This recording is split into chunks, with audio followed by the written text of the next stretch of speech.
et de formation des apprentis, l'ADER va injecter 3 milliards 900 millions pour des financements directs en faveur des jeunes et des femmes ici dans la région de Kaffrine.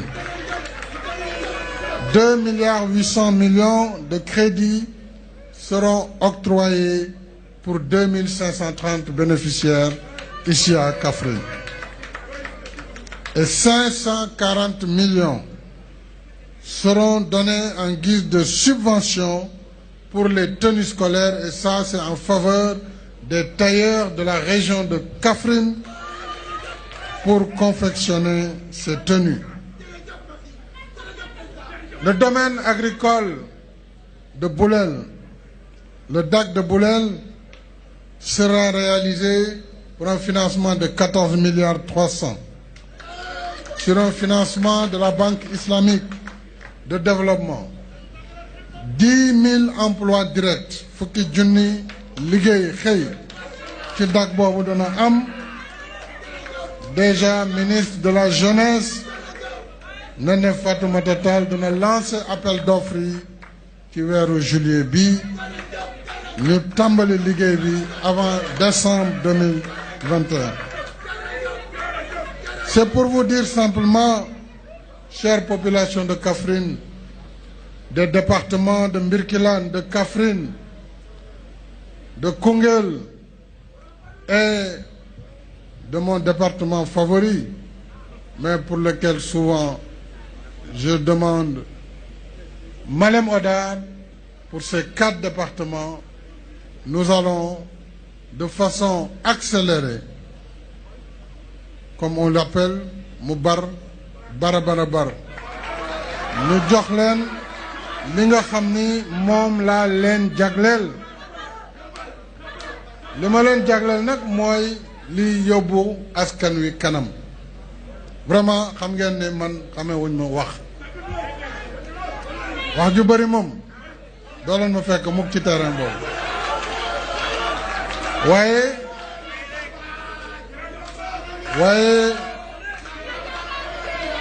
réew mi di Sénégal xam naa fi ma ko jëlee, xam naa fi ma toll te xam naa fi ma jëm ak moom.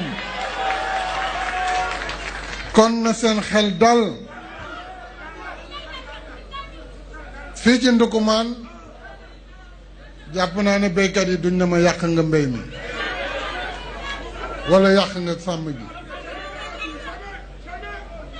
kon nag muy mbéy mi ndax traite jàpp naa ne kenn déggatu fi ay bons impayés. teg gi moo am. béykat bi nag nekk buur parce que dañ lay fekk ba sa tool jënd fa sa gerte.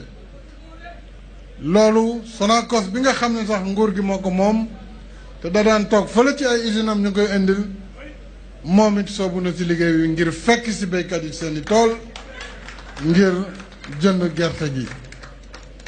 kon jërëjëf, sama xol sedd na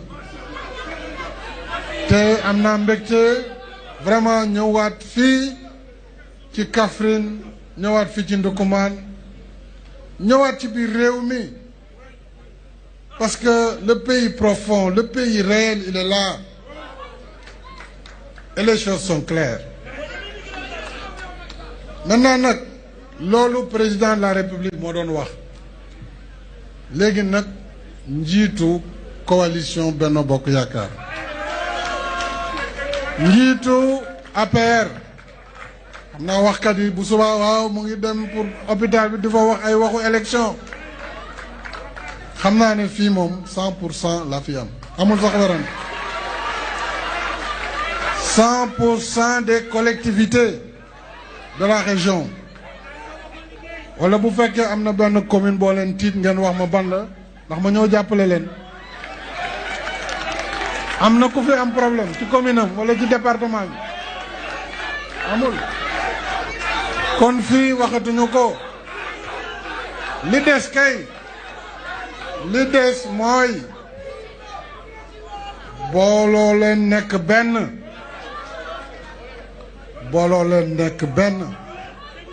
bu fekkee yéen a bokk bëgg-bëgg bokk gis-gis ànd di ma jàppale waruloon xiiroo waru leen ŋaayoo kan mooy nekk maire kan mooy nekk président département loolu amul solo amul solo ci Sénégal fi mu toll li am solo mooy bu jotee ni ngeen ma wóoloo jiital ma ngeen déglu ma ci lépp lu ñu war a def ak fu ñu war a jaar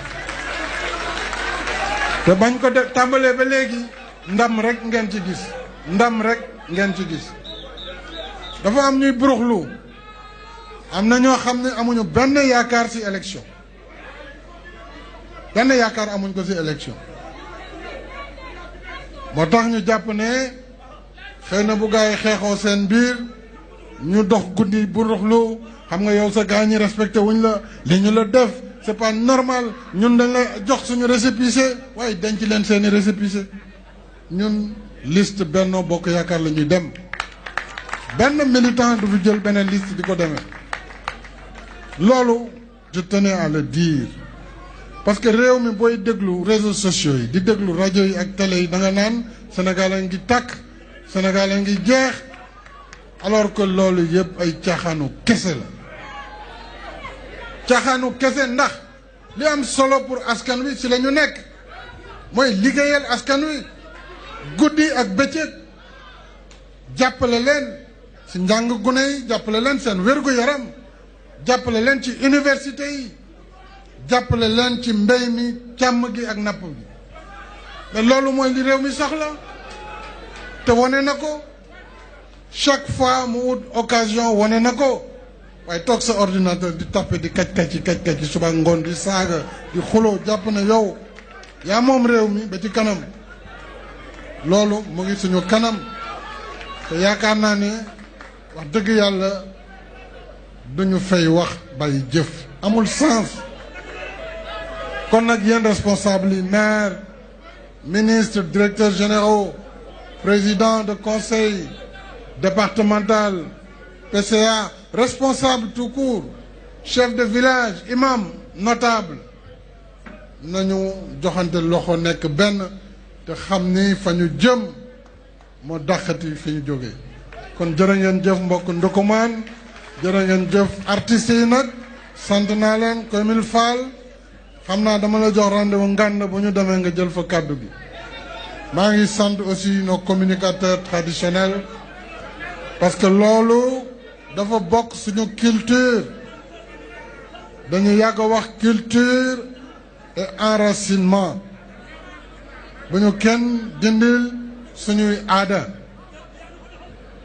looloo waral damay am patience suñuy doxal culture bi ak folklore bi ma bàyyi parce que ci la bokk loolu dafa am solo